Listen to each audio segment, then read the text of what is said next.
ilikuwaje wazazi wako wakafariki? Mzee wako kwamba ulikuwa unakaa naye, what happened to him? Actually babangu alikuwa ana maradhi ya pressure na sukari moyo. Ikawa ana pressure ya macho.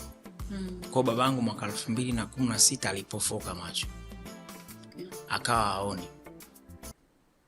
Afu akawaga na tezi dume. Kwa nikampeleka hospitali tukamfanyia operation. Alafu kipindi hicho babangu alikuwa anaona jicho moja lakini kwa mbali. Lakini kwa sababu mara nyingi sana alikuwa anatujua watoto wake majina wawili tu. Kwa hiyo akisikia mtu anatembea kwenye corridor ataita jina moja. Ali au Rama. Kwa hiyo mmoja wapo akitikia hiyo fika hapo. Pamoja na kwamba babangu alikuwa haoni lakini alikuwa hajaacha swala.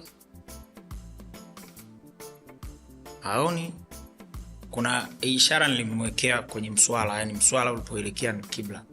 Kwa hiyo ukijisahau ukiugeuzia au kudingi atageukia huko kwa mswala ambao umeelekea mbele.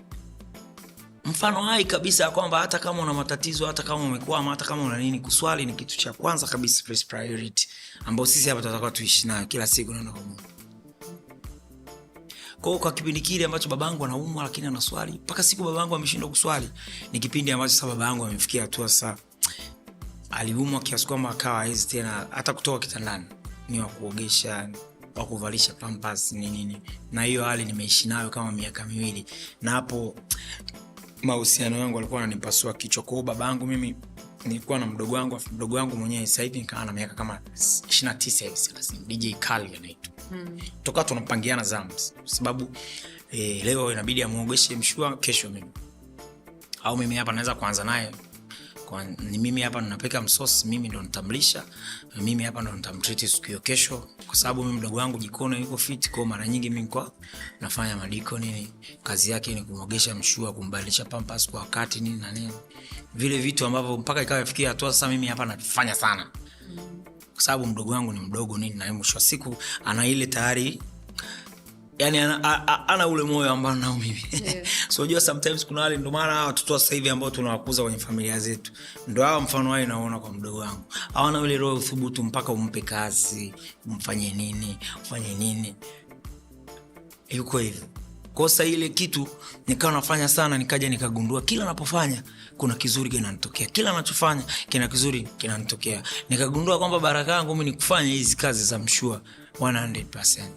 Kwa nikawa napambana sana. Nimepambana na mshu wangu mpaka amendei. Kulikuwa mna ugumu wote ambao kuna kipindi nikawa naumia nafsi kwa nini mshu hayupo, kwa sababu kuna baraka ambazo sasa hivi sizipati.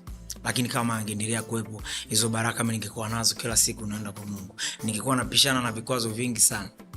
Vikwazo ambavyo tunakutana navyo huko mjini sometimes ni kwa sababu ya wale watu wanaotuzunguka. Tunajua kabisa wana shida, wanatakiwa wapate mahitaji yao. Wewe mtu una hela lakini unashindwa kutimiza mahitaji yao. Kidogo jaribu kurudi nyuma na kufikiria pia wao ni binadamu, wana mahitaji. Ukiweza kuchangia chochote kile, Mwenyezi Mungu atakulipa in one way or another. Saizi ma DJ ndo wamekuwa mastaa. Yeah, for real. Yeah.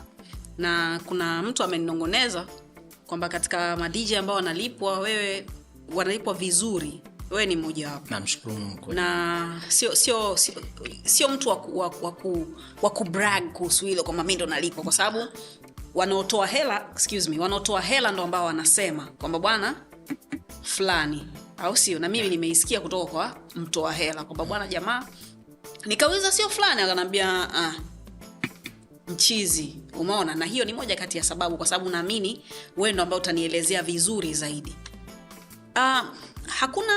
Hakuna chuki kwa wasanii kwamba bwana hawa jamaa wanapigaga ngoma zetu, ujue inakuwaje kila weekend anapanda ndege, kila siku ana show na vitu kama hivyo, tofauti na zamani DJ alikuwa mtu wa kuhongwa tu. Au sio? Kwamba cheze ngoma yangu. Lakini siku hizi wewe ndo kinara. Maisha yamebadilika kiasi gani, na hakuna hiyo jealousy? Actually, kila kitu kina wakati. Kama jealous zipo, I don't know, sijapitia mimi hizo. Lakini mimi nachoamini ni wakati. Alafu mkazo wa tasnia unatokea kwa wale wakazaji. Kivipi? Mimi hapa nilisha set standard yangu. Kuna ma DJ ambao wanaamini sana ukifanya kazi Masaki, if you want to be premium, you should work in Masaki area. Lakini mimi niliweza kubadilisha huo mchezo. Kivipi? Mimi hapa nikikwambia wewe utanilipa 3,000,000, lazima uje kunitaka tena. Why? Show na kuja kupiga kubabeki. Ui! Moto unawaka hapo. Ui! Yaani sina biashara kichaa kwenye kazi hata siku moja. Na ndio maana nakuwa mkubwa kila siku na naendelea kuwa mkubwa. Kwa sababu gani? Kila kazi ambayo mimi naipata na I take it as opportunity ya kutafuta kazi nyingine. Hicho ni kitu ambacho kitajenga tasnia, kitajenga vijana wengi ambao wana vipaji. Kila kazi ambayo mimi naipewa naitumia kama chanzo cha kutafuta kazi mpya. Na performance yangu, kama kuna kisehemu, kuna kichuma cha kudandia pale juu, nione tu jamani ni tofauti, na kirukia kile kichuma. Niko juu pale na amsha papo. Lakini yote ni kwa sababu gani? Kuthamini kile kidogo nilichopewa. Wakikao kikitafakari yule DJ alikuja akapanda pale. Yule DJ ndio anatufurahisha yule. Tunamtaka yule. Sasa msanii akifika anaimba nyimbo 2 au 3. DJ akija anapiga muziki masaa 2. Nakumbuka kuna show moja tulikuwa wasanii zaidi ya 5 6, include na mimi hapa. Mimi hapa ndo mtu ambaye nilipwa hela ndogo. Na nilipwa si milioni 4 tu. Lakini kuna ambaye nilipwa milioni 30, kuna ambaye nilipwa milioni 20, milioni 15, milioni 10. Mimi hapa ambaye nimelipwa hela ya mbuzi ndo niliamsha popo moja sola nchi hiyo. Mpaka mwenye yule bosi akauliza kwa nini amelipwa hela ndogo vya Fuendo man of the match. Akakuongezea? Akaniongezea ndio. Lakini kitu ambacho mimi nilijifunza pale ni nini? Na ndio maana nasisitiza, iwe kwa wasanii, iwe kwa DJ, kila nafasi ambayo unaipata, tafuta mtu wa production aweze kuproduce show yako ikawaje, opening iweje, katikati iweje, end iweje. This is very very important. Kwa sababu at the end of the day ni lazima mtu arizike na ile pesa alokulipa wewe umeifanyia kazi. No. Sichukulii nafasi ambazo unazopewa for granted. No way. Naheshimu ile nafasi, na deliver ile nafasi, na natafuta nafasi nyingine kupitia hiyo nafasi niliyoipata. Wote tukiwa tuna malengo sawa, ni lazima industry kubwa, ni lazima watu tupigwe mabunda ya kutosha. Na nasisitiza hivi, bunda la mwaka jana alikuwa nalipwa, sio la mwaka huu. Yeyote ambaye anani approach sasa hivi na hakika tayari ameshapata majibu yake. Kuna baadhi ya sehemu ambazo unaenda kuperform, unajua hapa kuna opportunity, unaweza kupata ubalozi kwa sababu ya wateja wa sehemu ambayo unaenda. Kuna sehemu ambayo unaenda unaona kabisa hii sehemu inaenda kushusha brand, kitachokufanya uende huku ni bunda. Sasa mimi hapa ili niweze kuset standard kwa vijana wangu, usije ukakataa 500,000 ukasema alibia analipa 3,000,000 akati wewe una hela kula. Unakunywa pombe? Actually nakunywaga sometimes. Okay. Lakini sio kwamba vibe lako linatokana na kuwasha. Unajua nikwambie mama, kitu ambacho mimi nimejitengenezea kwenye maisha yangu siku zote, nimeshajiposition mimi ni mtu wa furaha kila siku. Kubadilisha watu wakaanza kuvibe hapa ni dakika 0. Kwa sababu gani? Mimi tayari ni yule mtu ambaye nimeshaamua maisha yangu ni ya kufurahisha watu. Yule mtu ambaye anaamua maisha yake kufurahisha watu, ni rahisi sana kuwafanya watu wafurahi endapo ukiamua kuwafanya wafurahi. Mfano wao inakupa. Mimi hapa sasa hivi ni DJ. Nikiwa napiga muziki huko nimekaa tu hivi. Au DJ amalize jamani aondoke. Mimi kuna muda nacheza afu watu wamekaa tu. Yaani mpaka kuna muda watu wenyewe wanaona jamani jitungizeni tu kichwa DJ anaanza akakatika pale.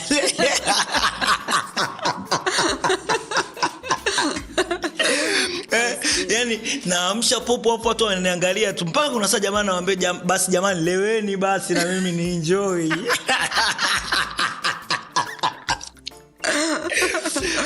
Sasa ni kwa sababu gani? Kwa sababu tayari unaona dai mtu mhurumie tu huyu mwamba. anapiga sana mziki nini, lakini daba hatujalewa. Na sometimes unajua kuna especially kuna sehemu ambazo ukienda kupiga mziki kama kwenye cooperative watu bado wanakuwa wanajilinda na yani analinda heshima ya kampuni. Sawa, kwa hajalewa. Ndio wakifikia ule muda tayari watu wako vitu majoka ya kutosha. Hakuna muda mzuri wa kutengeneza credit kama pale watu wamekaa na kuangalia. As a professional DJ, sio kila muda watu wanataka kucheza. Sometimes people want to enjoy the music, feel the vibe. You are the one who can make people laugh, dance, enjoying as well. Because kuna aina ya muziki ya zamani sana ukipiga, yani unaona kabisa hii muziki mimi mwenyewe nilikuwa naimbaga hapa kipindi kile. Kumbusha ujana wangu hadi. Unaona kabisa DJ huyu. Unashangaa muda wa kula watu wanakuletea mabunda na wamekaa wanakula, lakini unakula tip kama kawaida. Kwa sababu gani?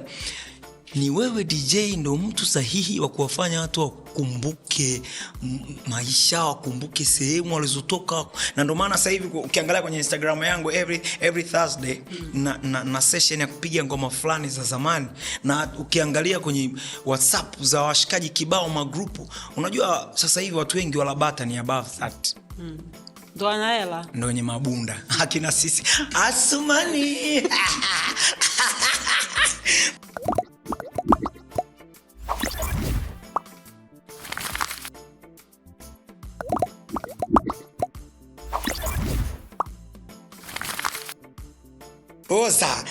Sasa turudi kwenye pointi ya msingi. Kama watu ndo ambao wako sasa hivi sehemu za kula bata, it means ndo kina sisi ambao kitupigia wanokunoko watu wa kupakazia. Tulikuwa kipindi hicho mimi wanokunoko watu wa kupakazia nilikuwa ni conductor wa daladala. Kuna muda nakumbuka moment na ngoma naipiga mimi mwenyewe, lakini hapa nilikuaga sehemu fulani nafanya kitu fulani. Ma DJ ndo watu ambao kutupeleka sisi sehemu, kututoa sehemu kutupeleka sehemu nyingine. Yani wao ndo sababu ya sisi hapa tuwezi kufurahia maisha. Kwa hiyo mimi kuna muda najichukulia ni mtu ambaye nahitaji kuenjoy muziki, at the same time nataka kuwafanya watu enjoy muziki as well. Kwa hiyo wote tukiwa tuna aim moja, ni rahisi sana kufanikisha mchongo kama mkubwa na wote tukapigwa mabunda makubwa. Very nice. Kitu gani ambacho ukipendi kuhusu kazi yako? Kitu ambacho mimi hapa sikipendi kwenye kazi yangu, nisiseme uongo jamani, amna ile kuombaombwa, sio hela. Nani mtu kila saa nipigie nani? Naomba. Sasa hicho nilichokuja wewe DJ, mbona upigi? Mimi kitu ambacho sipendi ni wale watu ambao wanakuja wanaomba nyimbo za birthday. Yani mchongo wa kifo big time. Unatoka huko kwenu mpaka huku jamani. Si mkajipigia kwenye gari wakati mnakuja huku mje tu muenjoy muziki. Yani huo mchongo wa kifo big time. Lakini sometimes nikwambie tena kitu kingine. Wale watu ambao wanakuja kuomba muziki, sometimes wanasaidia in terms of kuna sometimes umesahau mafaili fulani. Mteja anapokuja ku request nyimbo moja, inakufungulia mafaili mengine, na ile nyimbo ambayo amerequest imeleta vibe la hatari. Kwa hiyo muda mwingine kusikiliza opinion za wateja inaweza kukujenga na inaweza kubadilishia siku yako kwa tofauti kabisa. Kabisa. Okay. Yeah. So kwa kazi yako ambayo unafanya na kwa industry jinsi unavyoiona, na umeamua kufungua shule saizi, unawafundisha madogo jinsi ya kufanya hiyo kazi. So kwa wao nini zaidi ambacho wanakipata kwako ukiachana na kuwafundisha kuscratch na kupanga muziki na vitu kama hivyo? Kujiamini. Kwa sababu mimi deals zangu nyingi na negotiate wakati niko nao. Alafu unakuta mtu kananiambia Alibi, jamani tunaomba tuna 3 milioni. Alafu mimi hapa unajua kitu ambacho Mwenyezi Mungu ananijalia ni kitu gani? Ni watu wananipenda. Kwa unakuta mimi napewa mchongo, Alibi kuna kimeo kinakuja ofisini, hichi kimeo waambie unataka 10 milioni. Kwa hiyo agent za kuja kufanya hata 7 milioni. Alafu anakuja na approach anataka kunipa 1 milioni. Asumani sitaki. Kwa sababu tayari nimeshachungulia. Nisingechungulishwa kama nisingekuwa sina mahusiano mazuri na wale watu kwenye hiyo sehemu. Kwa mahusiano ni kitu cha kwanza cha kukitengeneza kwenye kila jambo ambalo unalifanya. Ambao hayo mahusiano unayotengeneza kuna mchongo utatokea, utakuwa kupigwa mabunda mengi. Lakini kwa sababu ni pimbi umeweka muziki mbele, unashindwa kulipwa vizuri kwa sababu ya shida zako. Au ugawie wenzako. Mwisho wa siku unasema kwa mfano wao nakupa hiyo kugawie wenzangu. Mimi hapa na uhakika 100%. Hakuna bouncer ambaye anijui mimi. Na kila bouncer anachukulia mimi DJ. Anachukulia mimi Ali tajiri. Haki ya Mungu vile. Kumbe mimi niko sina mia kama wao. Nimeshaamua kuwa part of their life. How? Mimi naweza kukutana na wanangu wao mabouncer wamekaa getini.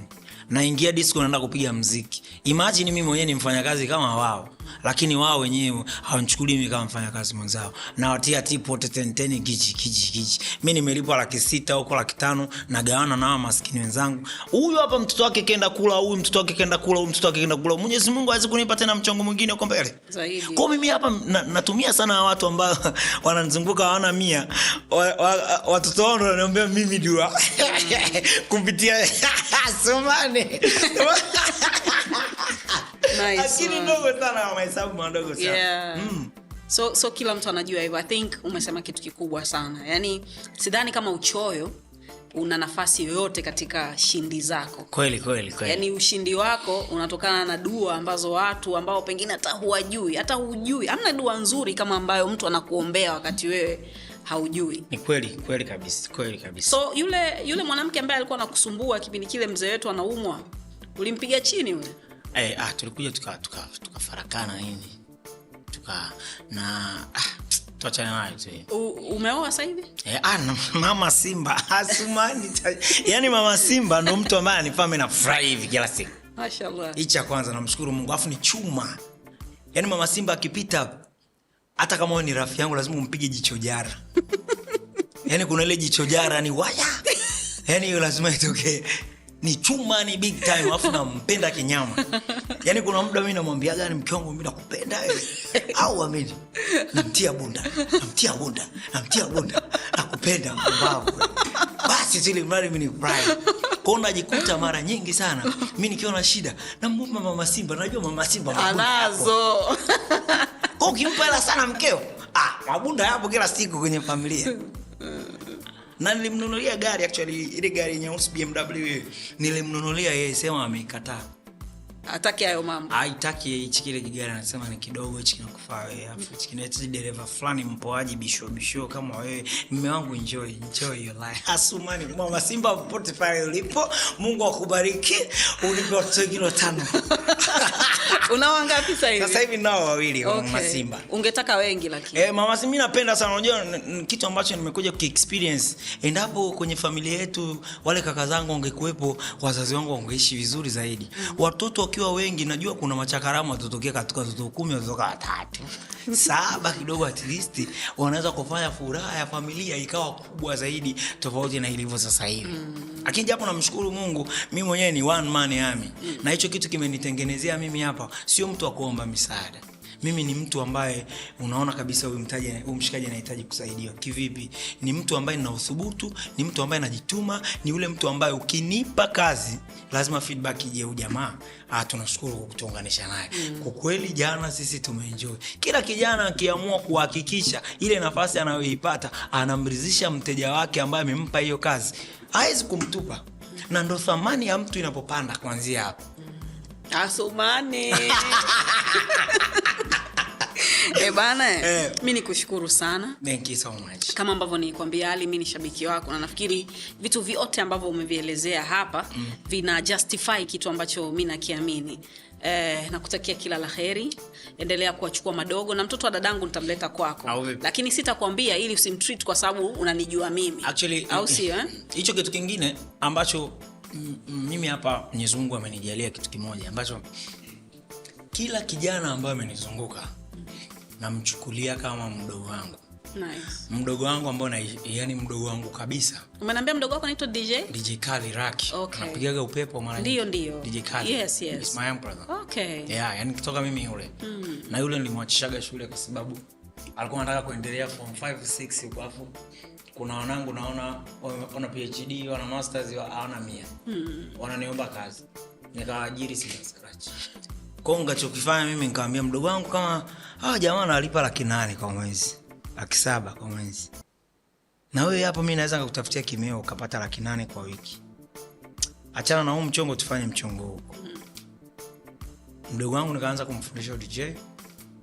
Sasa hivi mdogo wangu anaweza kupata 2 milioni, 2.5 milioni kwa wiki, milioni yakosa. Kwa hiyo pia ningependa kushauri wazazi wengine, kuna watoto wana vipaji. Ukisimamia kipaji cha mtoto wako, kuna bunda kubwa zaidi kuliko ile bunda ambalo una invest huko shule. Atasoma, atamaliza, afu akishamaliza anakuja kuwa DJ. Mfano wao na wanangu kama DJ Diomi, DJ Leonaki, wote wana madegree manini, walikuwa wanasoma tu kuwafurahisha wazazi wao. Lakini mchongo ambao uko kwenye vichwa vyao ni DJ. Ni kupiga muziki, ni kuimba, ni kupiga drums, kitu chochote kile ambacho mtoto wako unaona anakiaminia sana, hicho invest kwake, hicho ndio kitamfanya atoboe kwenye maisha. Even though elimu kwa kiasi fulani itamfanya azidi kuwa noma zaidi, kwa sababu hata kwenye vitu vyake kama ambavyo wewe upo kwenye mambo yake ya kunegotiate na nini na kujipanga kimaisha, inaweza ikamsaidia zaidi. Hilo even though kama ambavyo unasema tunachelewesha sana watoto wetu. Hata hii elimu yenyewe kidogo ingetakiwa sekondari ianzie la 5 3. Sababu gani? Unajua Dar es Salaam, tuongee tu ule ukweli, tuongee ule ukweli. Watu wengi ambao wameajiriwa kwenye maofisi, wengi wao ni field ndio zimewafanya waweze kufanya zile kazi, sio shule. Pale unapoenda field ndio shule ya kwenda kufanya ile kazi husika. Kuna mahesabu fulani hivi hawa jamaa wana madesigner wa majengo manini, ndio wanatumia ile mahesabu magumu, sio kipengele x sio nini, wale ndio wana deserve haya mambo ya mahesabu magumu. Lakini kuna hao wengine mwenzangu na mimi tena mtu na sikukuu wa mahesabu ya ofisini 1+3 huyu mpe 6 huyu. Hiyo ni msiende la kwanza ni 3 inatosha. Kwa kuna sehemu nyingine tunapoteza sana muda, na ndio maana unakuta wazee wengi wanashindwa kuja kuweza kulipa ada za watoto, kwa sababu unakuta mimi tayari na miaka 50 mtoto wangu ndio yuko chuo. Ili swala hili kidogo tungeweza kuliadjust in one way or another, ingeweza kutusaidia sisi hapa tuweze kunufaika na hela tulivyoinvest kwa watoto wetu, ili na sisi tuenjoy. Mtoto anakuja tayari mimi nimeshachoka, niko yani nakaribia kufa. Kweli jamani, ndo kamaliza shule. Hata ufaidi matu kapata demu mkali. Sipati hata 100. Na hela yote ile. Mamangu. Sasa mwisho wa siku wangeadjust huo mchongo kidogo, ingeweza kutusaidia kwa namna moja ama nyingine tuweze kufaidi matunda ya watoto wetu wakati tuna nguvu kidogo. Hata akisema mwende Paris mnaenda. Hautaki wheelchair. Naenda afu Paris kule tunaorganiziwa na agent mboga huku matunda nini. Unajua zile una nguvu bado, yani uko proper. Sasa haya mambo mengine unaje kidonge mzee wako. Oya, Athumani. Ali, thank you so much kwa kuja. Na kutakia kila laheri. Endelea kuwaburuza, endelea kufanya kazi yako kama ambavyo unafanya. Endelea kusaidia, endelea kuwa wewe kiufupi. Au sio? Kweli. Athumani, ladies and gentlemen, kwa niaba ya Ali B na kila mtu mundani, I hope umeenjoy kila kitu ambacho yamekisema, kwa sababu nondo ni nyingi sana. Mimi naitwa Salam. Take care.